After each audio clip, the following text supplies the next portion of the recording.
নমস্কার বন্ধুরা, কেমন আছেন সবাই? আশা করি সবাই ভালো আছেন আর আমিও খুব ভালো আছি। তো আজকের ভিডিওটার উদ্দেশ্য হচ্ছে আজকে আমরা কাঁচের বাটি সেট কিনতে যাচ্ছি। তাহলে পুরোটা শুরু করা যাক, চলো আজকের ব্লগটা দেখে নিই।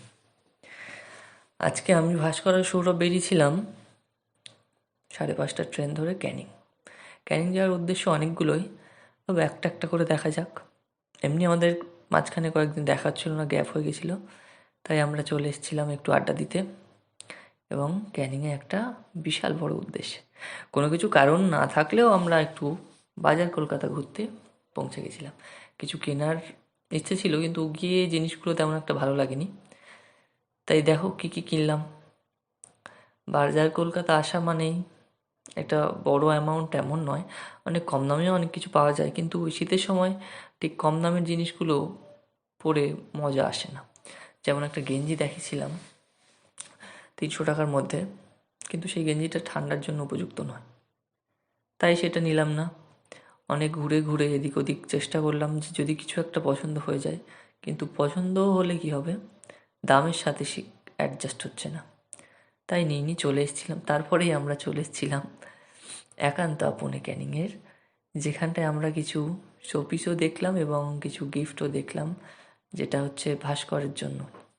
না, এগুলো একদমই কিনিনি, এগুলো দেখতে খুব ভালো লাগছিল এবং এর প্রাইসগুলো দেখে আমরা সরে এসেছি। এক একটা ফ্রেমের দাম প্রায় 1,000-1,500-এর উপরে, তবে এগুলো অত্যন্ত সুন্দর, খুবই সুন্দর, যেগুলোর দাম এরকম হওয়াটাই স্বাভাবিক।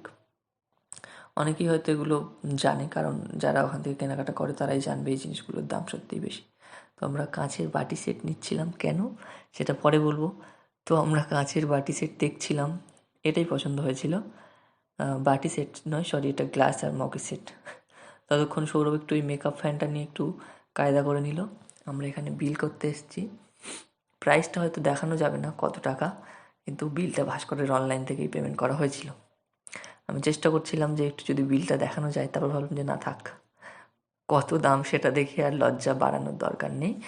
তো সেইটা প্যাক করে নিয়ে আমরা স্টেশনে এসে দেখি আমরা 8:05 পাবো না, 8:40 না 45 একটা ছিল, সেটা ধরতে হবে। তো সেটার জন্য ওখানে বসে একটু আড্ডা দিচ্ছিলাম এবং আমরা একটা ডিম টোস্ট খেয়ে নিলাম। তারপর ট্রেনের অপেক্ষায় বসে বসে কী করি, ভাস্কর দেখি আমারই রিলস চালু করে বারবার সেটা দেখছি। আমি প্রথমে তো বুঝতেই পারিনি, শুধু গানটা শুনে মনে হচ্ছিলো হ্যাঁ চেনা চেনা লাগছে।